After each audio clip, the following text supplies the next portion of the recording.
कुरिन्थियों के नाम पौलुस रसूल का दूसरा खत बाब 3। क्या हम फिर अपनी नेकनामी जताना शुरू करते हैं, या हमको बास की तरह नेकनामी के खत तुम्हारे पास लाने या तुमसे लेने की हाजत है? हमारा जो खत हमारे दिलों पर लिखा हुआ है वो तुम हो, और उसे सब आदमी जानते और पढ़ते हैं। जाहिर है कि तुम मसीह का वो खत हो जो हमने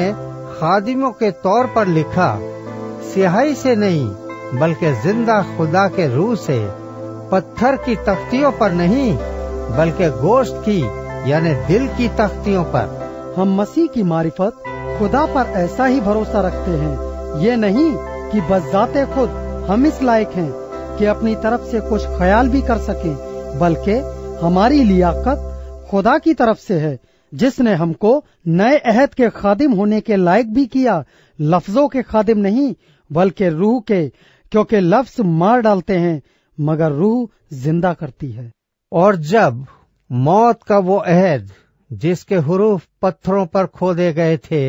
ऐसा जलाल वाला हुआ कि बनी इस्राएल मूसा के चेहरे पर उस जलाल के सबब से जो उसके चेहरे पर था गौर से नजर न कर सके,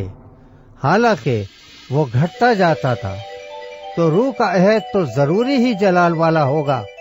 क्योंकि जब मुजरिम ठहराने वाला अहद जलाल वाला था तो रास्तबाजी का अहद तो जरूरी ही जलाल वाला होगा। बल्कि इस सूरत में वो जलाल वाला इस बे इंतहा जलाल के सबब से बेजलाल ठहरा, क्योंकि जब मिटने वाली चीज जलाल वाली थी तो बाकी रहने वाली चीज तो जरूर ही जलाल वाली होगी।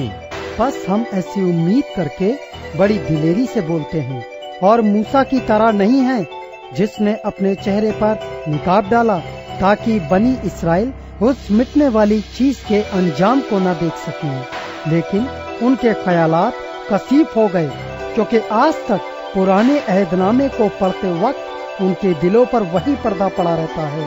और वो मसीह में उठ जाता है। मगर आज तक जब कभी मूसा की किताब पढ़ी जाती है तो उनके दिल पर पर्दा पड़ा रहता है, लेकिन जब कभी उनका दिल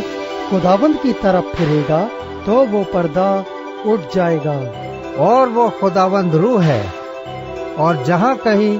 खुदावंद का रूह है वहाँ आजादी है। मगर जब हम सब के बेनकाब चेहरों से खुदावंद का जलाल इस तरह मुनअकिस होता है जिस तरह आईने में, तो उस खुदावंद के वसीले से